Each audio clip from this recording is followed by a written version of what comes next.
Ja fa un mes llarg que estem bàsicament centrats en que els dijous hem d'intentar discutir sobre esmenes, discutir sobre els articles d'aquesta Constitució.cat que hem volgut ubicar dins l'illa de Robinson un cop per setmana. Com sempre, Sergi, benvingut, Sergi Font, que és una mena de relator d'aquestes trobades dels dijous i que ens presenta una mica el tema que avui abordarem. Avui veig que en lloc de molts articles hem fixat l'atenció i tenim temps per poder analitzar-ho bé en un article que és molt important, per altra banda. Sergi. Avui hem centrat l'atenció en un sol article, però val a dir que és el que ha tingut més esmenes de tots. Sí, avui estem, diguem, davant de l'estrella una mica d'aquesta Constitució, d'aquest projecte de Constitució catalana. Sí, s'ha passat gairebé ja les 200 esmenes. És l'article dedicat a la llengua, l'article 4. I, lògicament, al ser un article o al ser un tema sensible, doncs hi ha esmenes cap a una banda, cap a una altra. Hi ha moltíssimes idees, ja us he comentat, més de 200 aportacions, i el que farem doncs, serà intentar desgranar-les, veure cap on van, es poden agrupar. Molt bé. I, sobretot, demanar-li als nostres experts que ens il·luminin i que ens duguin en aquest camí. Per cert, ho he de dir, ahir, abans d'ahir, en la pròpia tertúlia generalista, a la qual algun dels convidats també ha assistit, ja es va suscitar debat sobre aquest tema. Entre altres coses perquè el ministre Wert sembla que també ha presentat esmenes directes, molt directes a la línia de flotació de la llengua i, per tant, com que tothom s'hi apunta, parlarem també d'aquestes esmenes que han col·locat la llengua i el català, bàsicament l'aparador de l'actualitat informativa. Presento ja els tres experts d'avui. L'Anna Maria Porquet, què tal, Anna Maria? Ella és filòloga, membre de la Plataforma per la Llengua del Vallès, autora d'un estudi sobre relació entre les teories sociolingüístiques i l'activisme dels grups de defensa de la llengua dels anys 80.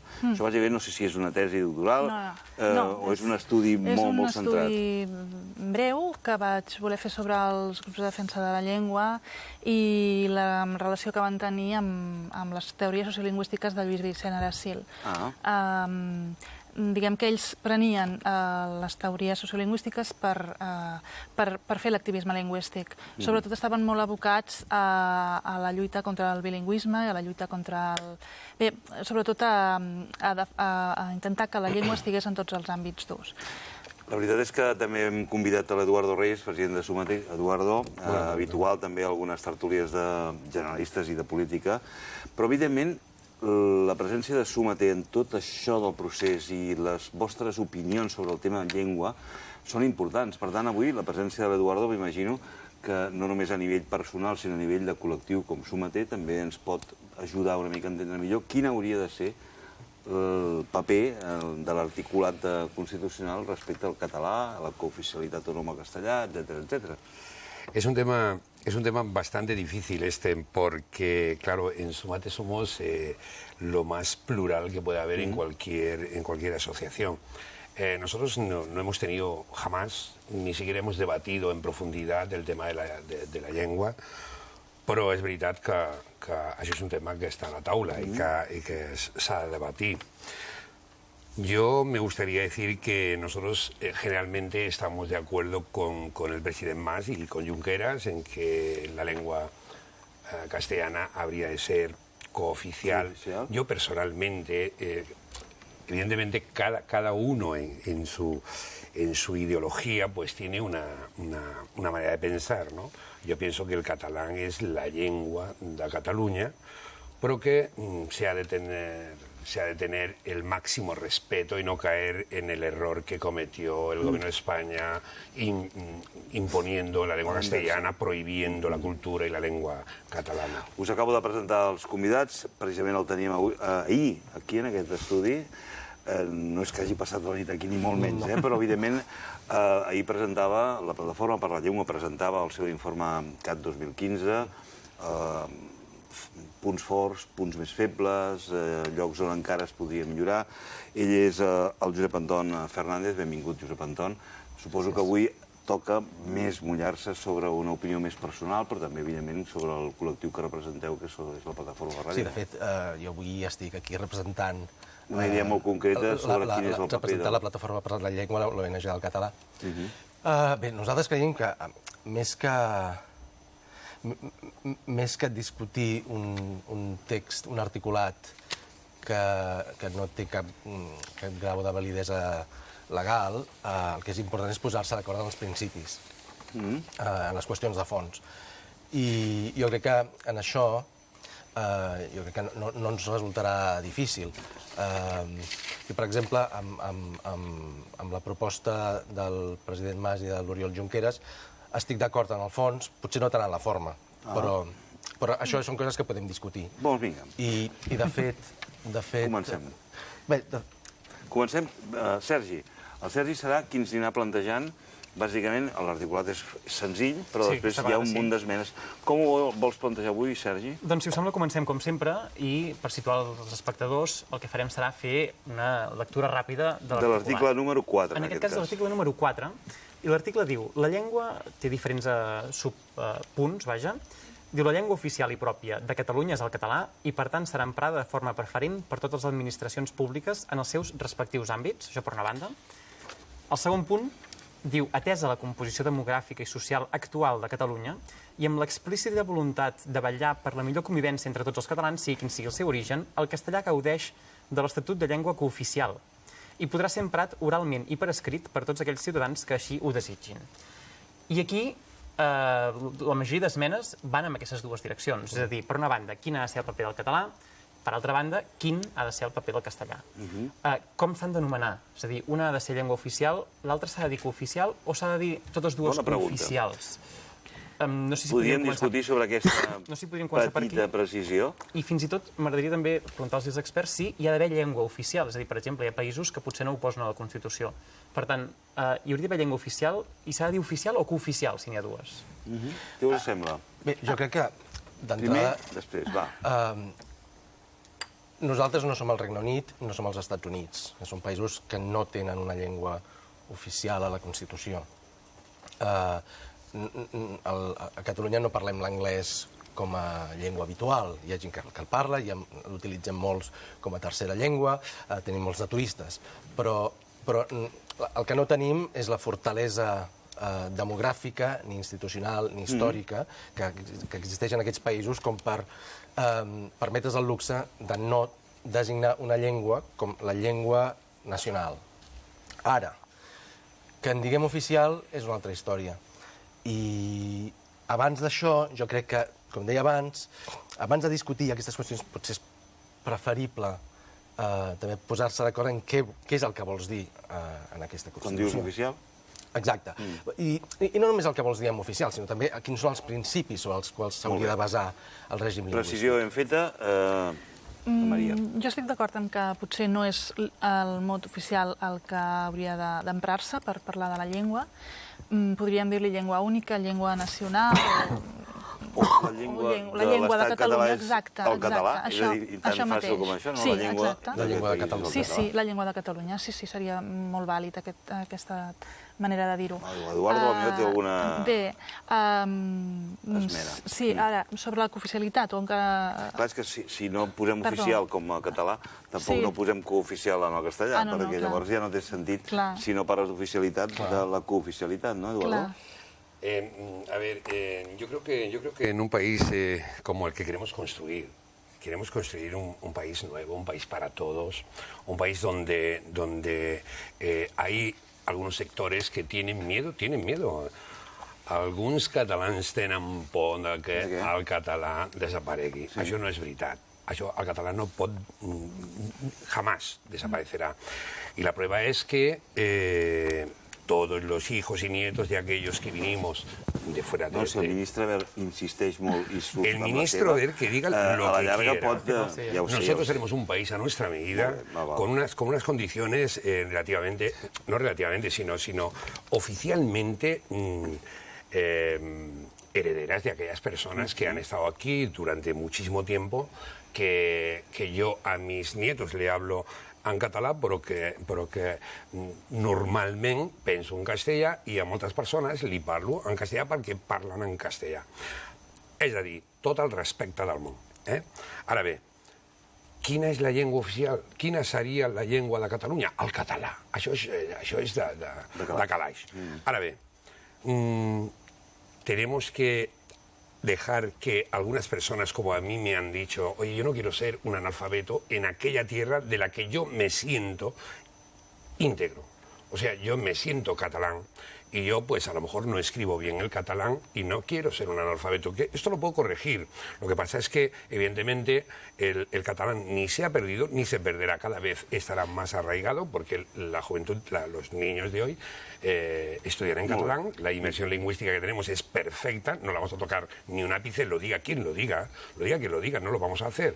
Todas las revoluciones se han ganado de esta manera, o sea, imponiendo nuestra voluntad de pueblo a lo que diga un senyor desde Madrid. Eso no. Bé, de tota manera, hi ha molts estudis sociolingüístics que demostren que les comunitats lingüístiques on hi ha dues llengües cooficials, on una és dominant i l'altra és... Alternativa? Sí, més subordinada, o no és tan poderosa, diguem, acaben, va perdent la llengua subordinada i, per tant, o no poderosa, i llavors acaba extingint-se. És a dir, aquests estudis hi són. Això ha passat amb el... Per exemple, està passant amb el gaèlic a Irlanda. Jo crec que estem parlant de la Constitució. El que fa la Constitució és estipular els drets i els deures dels ciutadans. Jo crec que el que és essencial és que la Constitució garanteixi drets. Nosaltres el que pensem és que, d'entrada, el model lingüístic que hauria de tenir la nova república hauria de ser un model lingüístic lliure d'imposicions. La Constitució espanyola té una característica que tenen molt poques altres constitucions del món mundial, que és obligar al coneixement d'una llengua. I, a més, aquesta obligació de saber el castellà no és una cosa així teòrica, s'aplica. Hi ha hagut casos de persones, per exemple, a Ceuta i a Melilla, que s'han casat amb algú que tenia passaport espanyol i no els hi han donat la nacionalitat espanyola perquè no parlaven castellà. És a dir, aquesta obligació de saber el castellà s'aplica. I nosaltres creiem que el nou estat hauria d'evitar aquests règims d'imposició. O sigui, nosaltres creiem que el que ha de fer el nou estat és crear un nou model que estigui lliure d'imposicions, entre elles les que fins ara ens han vingut d'Espanya, i que posi el català com a llengua preferent i que al mateix temps reconegui els drets de tothom. Per tant, això garantiria, d'una banda, que el català és la llengua de Catalunya, la llengua pròpia de Catalunya, la llengua nacional de la república, com en vulguem dir, però que al mateix temps que tota la població, no només el castellà, que seria la part més important, sinó també estem en un país on es parlen més de 200 llengües. Llavors, que tothom es pogués sentir segur en la seva identitat.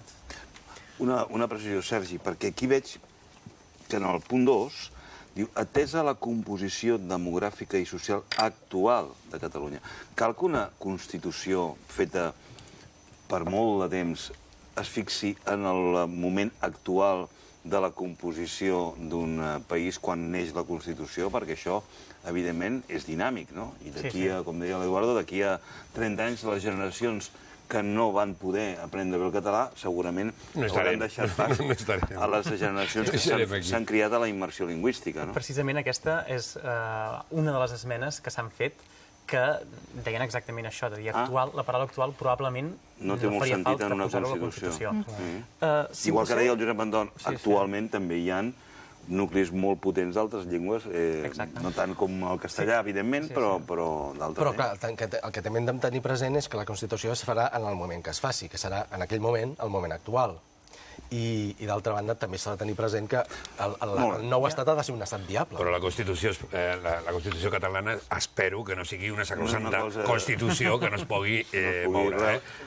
S'haurà d'anar adaptant i s'hi podrà esmenar. Las constituciones tienen que cambiar porque los tiempos cambian. De tota manera, també, en certa manera, s'haurà de no imposar, però s'haurà de vigilar i de protegir i de promoure la llengua catalana. És a dir, ampliar-li els àmbits d'ús, que ara els té mancats, perquè si no, tot això que dèiem d'un país nou i un país normal... Llengua preferent en totes les administracions públiques en els seus respectius àmbits. Amb una llengua poderosa al costat... Cosa que en aquests moments no passa, per exemple, en l'àmbit de la justícia o en l'àmbit d'altres serveis públics, Exacte. doncs no està passant. Exacte. Ja ho diu l'article 1. Deia, Sergi. Anava a dir, si us sembla, ho conduïm. Conduïm. I m'agradaria compartir amb vosaltres algunes de les esmenes que hi ha Esmenes? hagut. Molt bé. Sobretot van en dues direccions. La primera és que està molt clar que la llengua catalana ha de tenir un cert estatus, diguem-ne, oficial, diguem-ne, llengua pròpia, diguem-ne... Sí. I, per tant, el problema que s'han trobat la majoria de gent a l'hora de fer esmenes és i com n'anomenem de la llengua castellana? Si tothom té molt clar que la llengua castellana té molta importància a Catalunya, que és llengua pròpia per una gran part de catalans, i, per tant, de quina manera podem trobar per esmentar la llengua castellana, donar-li aquesta transcendència que té, i, en canvi, diferenciar-la del català. Us poso alguns exemples A veure què sona d'opcions. millor.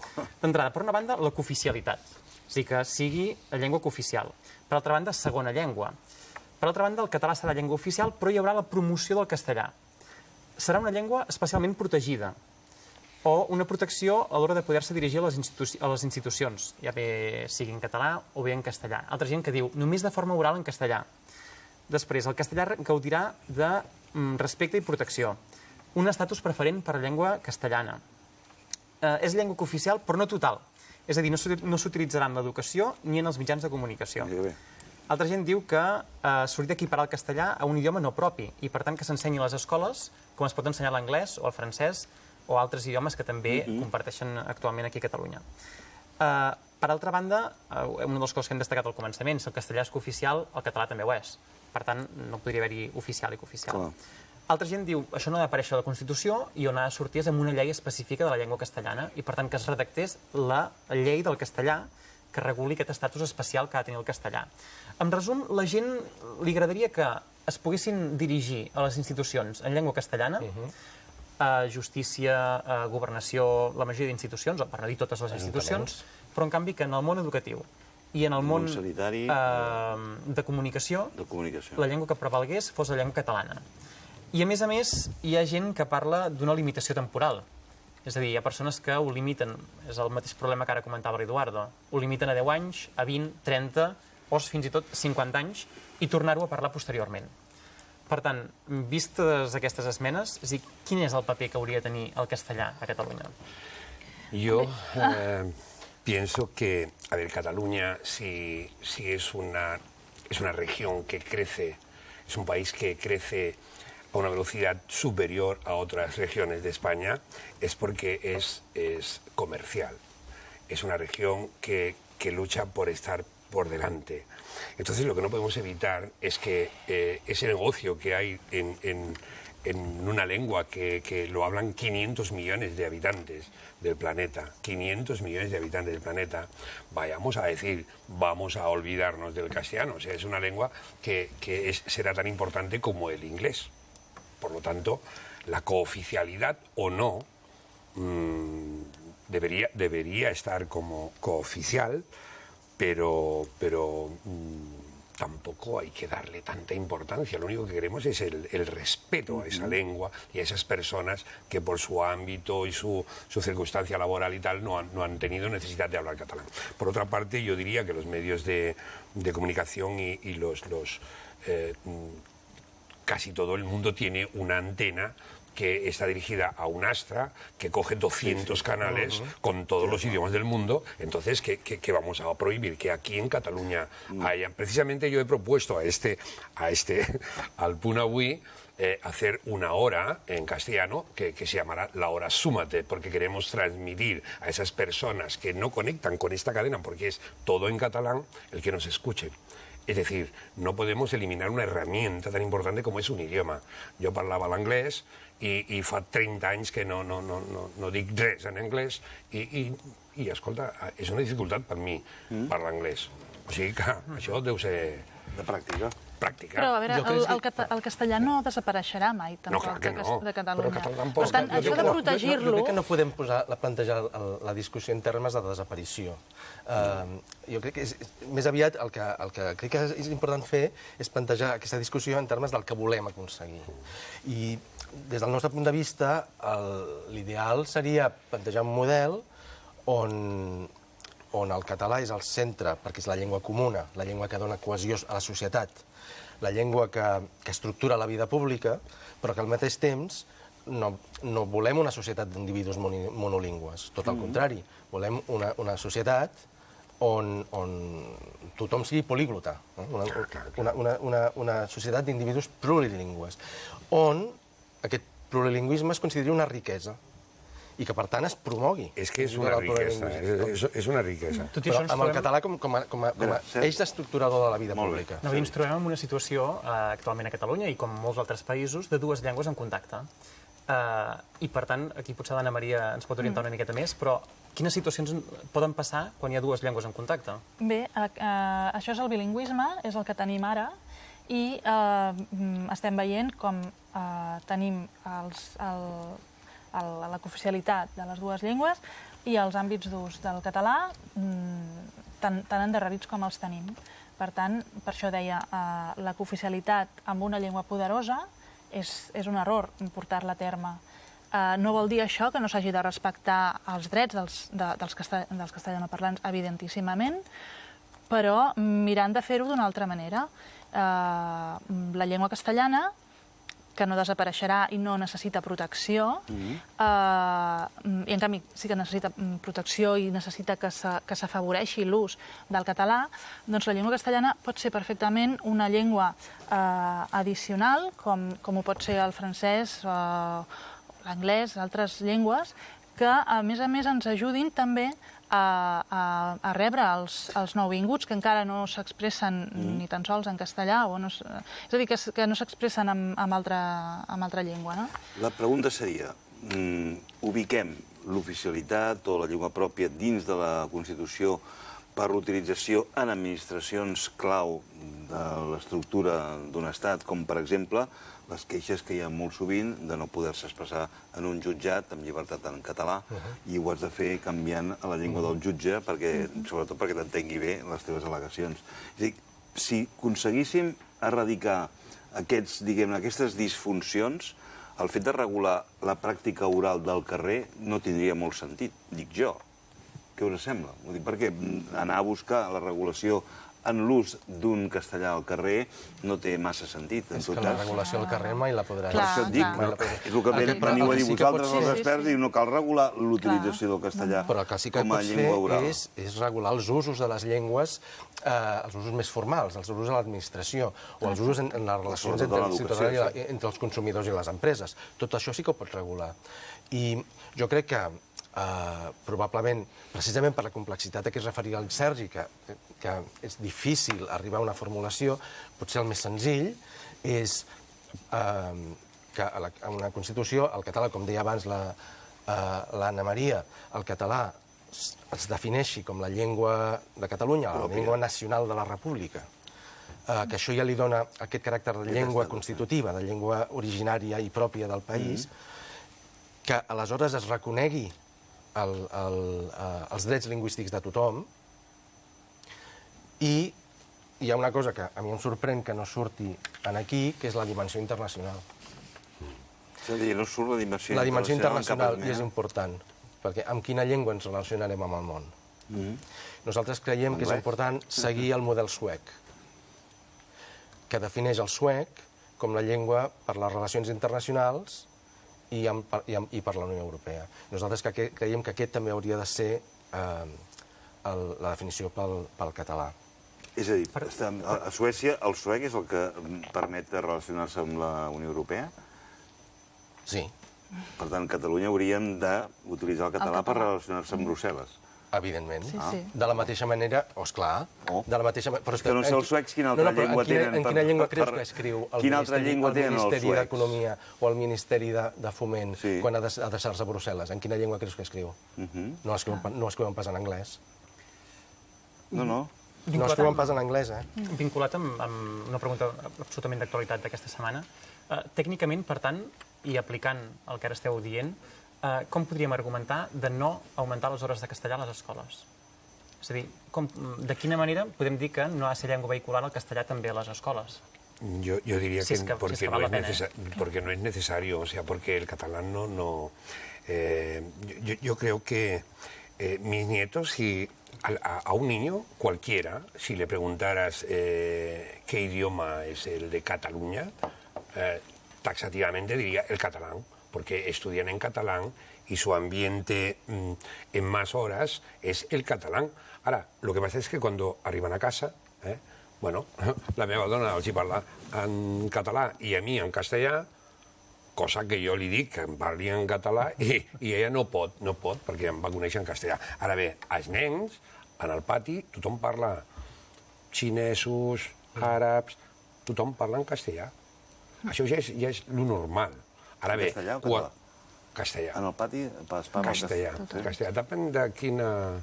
Per això dèiem abans Depèn de la zona on l'Eduardo visqui, no? És a dir... No, jo visc en un poble que és totalment català, on va néixer el La llengua Tarradellas. d'esbarjo continua encara sent molt Sí, castellà. en els patis sí, perquè clar, n'hi ha xinesos, àrabs, de tot arreu del món.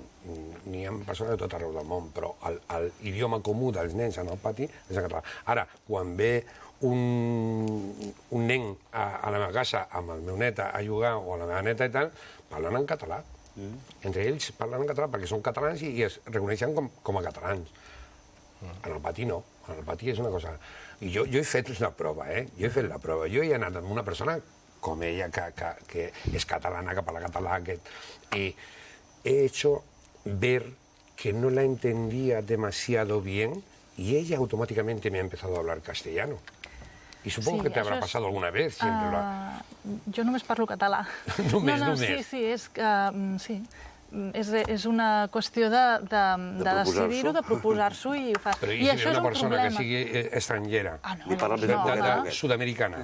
No, llavors ho veus, que no ho entén i per tant passa, esclar. això és el que passa. Una altra cosa, però clar, és Una que altra cosa és que molts no. catalanoparlants, catalans, diguem, és a dir, de tota la vida, un dels problemes que tenen és que segueixen aquesta norma d'ús imposada que això. diu que és de mala educació parlar, contestar en català quan se t'adrecen en castellà. Sí. I això és el que fa que hi hagi menys persones que gosen fer el pas o que el parlen. Per tant, és un problema dels catalanoparlants. Escolta, no ens oblidem que en 5 minuts hem d'intentar parlar també de l'aranès i d'altres llengües, no, Sergi? Sí. Vull dir, perquè només teníem un article avui en aquest debat de 40 minuts i portem més de mitja hora centrats bàsicament en un article, Déu-n'hi-do, que dona de si això de la llengua Sí, oficial. lògicament, Però, com tu dius, i com sempre ens hi trobem, també hi ha, lògicament, altres llengües a Catalunya que també es parlen. Una d'elles sí que apareix en el redactat de la Constitució, en aquest cas és l'aranès. Occità, aranès, aquesta seria alguna de les primeres esmenes que es farien, és a dir, si haurien de parlar de la llengua occitana. Això els lingüistes, no? Exacte. Haurien de o no. guiar-nos. I després, lògicament, l'aranès també ha de ser llengua cooficial, com a mínim, a la Vall d'Aran. Propostes que hi ha, és a dir, des de que la cooficialitat de l'aranès sigui tot Catalunya, des de que l'aranès s'ensenyi a les escoles de tot Catalunya, des de que l'aranès sigui l'única llengua oficial a l'Aran, és a dir, l'occità sigui l'única llengua oficial a la Vall d'Aran, per exemple. I després hi ha alguna proposta d'aquestes que normalment no es poden portar a la pràctica, que seria demanar que cada una de les comarques faci un referèndum per veure quina vol que sigui la llengua oficial d'aquella comarca. Jo crec que això ja seria... Hi ha gent que té ganes de complicar una mica la història, Jo crec que això és el que van fer a Noruega en el seu moment. I és una mica... No és la situació ideal, És bastant complicat. Noruega, penseu que és un país que té 4 milions d'habitants i una sola llengua, però amb 2 estàndards escrits. I amb aquesta població tan petita tenen aquesta complexitat lingüística i van fer això, van fer referèndums a cada municipi per veure en quina varietat... Quan dius estàndards escrits, vols dir que hi ha 2 maneres d'escriure el noruec? 2 maneres d'escriure el noruec, sí. I el nom del país té 2 formes. Clar, volem que sigui això a Catalunya. Jo diria que és preferible que no. Altres persones també proposen que hi hagi més llengües, és a dir, que no només sigui el català, el castellà i l'occità, sinó que siguin llengües cooficials l'anglès i el francès, també. Que va una mica, entenc, amb la voluntat aquesta de dir, escolta'm, no diem que hi hagi cap llengua, simplement el català i després n'hi ha d'altres, però sense acabar de concretar. Dins de les altres propostes també que hi ha hagut, destaca la sensació de dir, ostres, el castellà hi ha molta gent que la parla com a llengua pròpia i que tindrien com una certa por a perdre-la i que no es respectés suficientment. Com, per exemple, pot haver passat en països o gent que s'hagi trobat així. Ara parlaves, Josep Anton, de Noruega. Diré que a Noruega hi havia una comunitat sueca important. No sé si era Noruega, exactament. No, era Finlàndia. Finlàndia. Comunitat sueca important que han hagut de... De quina manera han hagut de tractar aquesta comunitat sueca? No, a Finlàndia la comunitat suecòfona té tots els drets reconeguts. Hi ha una televisió finesa en llengua sueca, hi ha universitats que ensenyen en llengua sueca i l'Estat utilitza les dues llengües. El que passa, la realitat social és que a la major part del país la llengua que domina el carrer és el finlandès, perdó. Però, en tot cas, jo crec que l'important és definir un model en què aquest plurilingüisme els drets lingüístics de les persones quedin respectats, que es promogui el plurilingüisme com una riquesa i que al mateix temps, que per exemple els ciutadans tinguin dret a adreçar-se a l'administració en altres llengües sempre que hi hagi un percentatge de la població que ho justifiqui a cada lloc. I amb això garanteixes una oficialitat plena pel català i d'altra banda, una oficialitat personal per tots els parlants. Exacte. Jo crec que això és un model que pot acomodar tothom. Sí, yo también lo veo perfectamente así. Sí, Además, yo podría decir que a ver, tú vas a Viella y te hablan en el idioma que tú vayas. Porque es un pueblo que vive del turismo, por lo tanto, o sea, tú vas a Andorra y te hablan francés, te hablan castellano y te hablan catalán. Y molt de portugués. Y portugués, y ahora más todavía, porque ha subido muchísimo los habitantes de Portugal allí en Andorra. Quiero decir que los pueblos tienen que subsistir de lo que viven, del comercio que les da las personas que van a visitar. Pues sería del género tonto decir, no, aquí no se va a hablar de este idioma y todos los que vengan aquí que no pueden comprar no van a prosperar ese pueblo. Por lo tanto, si la lengua es cultura y debemos tratarla y mimarla como cultura que és, no? Sí, a més, jo penso que una cosa important que deia abans l'Eduardo, que és que aquesta necessitat d'assegurar que tothom se senti còmode i segur en la seva identitat i que es pugui realitzar personalment en la seva llengua també. Jo crec, per exemple, que tant des del punt de vista cultural com des del punt de vista econòmic no podem prescindir del castellà, ni del xinès, ni de l'urdú, ni de l'àrab. Mira, en Súmate somos aproximadamente 500 socios y todos coneixem el català i parlem el català. El que passa és que nuestras raíces no tenemos por qué prescindir de nuestras raíces y de nuestro idioma y sentir orgullo de nuestra cultura, nuestro idioma, a más del idioma catalán y de la cultura catalana. I ho llevamos muy bien conjuntamente. Jo segueixo pensant que el tema escola i el tema administracions, justícia, hisenda, tresoreria de la seguretat social, aquestes estructures d'estat, són les que teòricament han de tenir molt clar quina és l'oficialitat o no, o la llengua pròpia, per tal de no trobar-te de vegades amb aquest tipus d'indrets que has de fer aquest canvi que l'Anna Maria gairebé no fa mai, però que l'has de fer obligatòriament perquè t'entengui algú o perquè t'atengui bé, no? Aquest és el problema. Exacte. I m'imagino que aquest és el bloc més gran d'esmenes, no? L'aplicació en els òrgans clau d'estructures d'estat de la llengua catalana per fer tots els tràmits. Aquí el que la majoria de gent, com hem anat dient, demana és que la llengua oficial sigui el català, però que els ciutadans s'hi puguin dirigir també en llengua castellana. Una cosa és el ciutadà i una altra cosa és el funcionari que t'atén, eh? Efectivament, i per tant, aquí diferenciaríem el que són els drets de les persones i els drets de la llengua. És a dir, la llengua probablement no faria falta potser etiquetar-la tant, en canvi sí els drets de les persones, que ells puguin tenir dret. Hi ha gent que demana que en qualsevol llengua, que a vegades penses, ostres, logísticament no sé si és viable que pugui venir... Un cos de traductors permanentment allà a Palau de la Justícia, no? Però les llengües més parlades que tinguéssim a Catalunya, que els seus ciutadans poguessin dirigir l'administració amb la seva pròpia llengua i rebre la resposta en aquella llengua. Seria espectacular. No és el mateix. No és el mateix, No és el mateix. Perquè després, al començament, Josep Anton, tu has parlat de l'obligatorietat de conèixer la llengua. En aquest cas, estaríem parlant que seria obligatori, per entendre'ns, conèixer la llengua catalana per tal que l'administració et pogués comunicar a tu. Però és que jo no és una qüestió d'obligació, és una qüestió que l'Estat ha de garantir l'accés al català, més aviat. És que no és una qüestió d'obligació, és una qüestió d'accés. I que va lligat també amb... Aquesta és d'una banda, la regulació legal. De l'altra, hi ha els hàbits lingüístics de què parlava l'Anna Maria Porquet. Clar, jo sóc castellanoparlant, també. Si a mi no se m'hagués adreçat ningú en català, jo ara no estaria parlant en català, com és evident. Però al mateix temps, si jo no vaig poder estudiar a l'escola catalana, però un jove d'avui dia, si no té accés al català a l'escola, no el podrà aprendre.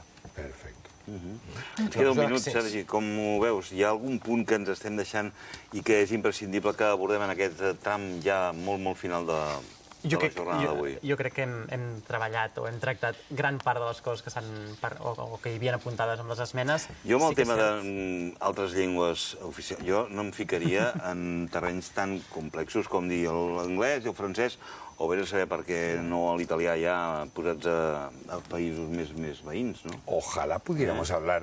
Però vaja, que no sé si ha de quedar reflectit en una Constitució el fet de l'anglès, el francès, l'italià i... Jo el que penso sobre l'occità és que estaria bé... O l'àrab, al seu dia. L'occità seria molt bo que s'aprengués també a les escoles del Principat, ni que fos uns coneixements bàsics, i també que sobretot el context històric, el que explica la germanor entre les dues llengües, entre els dos territoris. Això seria molt bo que s'expliqués a les escoles. I jo afegiria que es pogués sentir als mitjans. Sí, a TV3 ja... TV3 una miqueta, perquè anirés també, estaria molt bé, perquè de fet són llengües molt pròximes. Exacte. Podem avançar algun article de la pròxima setmana, ja dijous? La setmana que ve, recordeu que tothom que vulgui pot continuar fent esmenes. Això recordo perquè aquí hi havia gairebé 200 esmenes. 200, sí, més de 200 esmenes. Una nova Constitució.cat és la web que engloba tot l'articulat d'aquesta proposta de Constitució, n'hi ha d'altres, aquesta n'és una, i intentem debatre-les totes aquí els dijous. I tothom que vulgui dir, ostres, no m'agrada gens aquest article, o jo crec que això s'hauria de fer d'aquesta manera, doncs pot entrar en una nova Constitució.cat, adherir-se, per tant, entrar com a usuari, i allà tindrà 5 esmenes que pot fer als diferents articles. Que s'ho pensin bé, que triïn 5 esmenes, és a dir, que descartin aquelles que puguin ser... I la setmana que ve, perquè si avui es vol anar entrenant i ja vol anar escalfant l'ambient, la setmana que ve parlarem de com ha de ser un polític. El perfil dels representants de la ciutadania. Ha de ser un professional, ha de ser una persona que no s'hi dediqui i que dediqui uns anys de la seva vida a la política. Què passa quan es retiren de la política? Sobre todo honrado. Ha de ser honrado. Y parecerlo. Y parecerlo, además, sí. Gràcies a tots 4 per haver participat avui en aquesta trobada, una nova Constitució.cat. Per cert, d'aquí a uns minuts tenim a nosaltres en Josep Maria Vila d'Abadal, alcalde de Vic.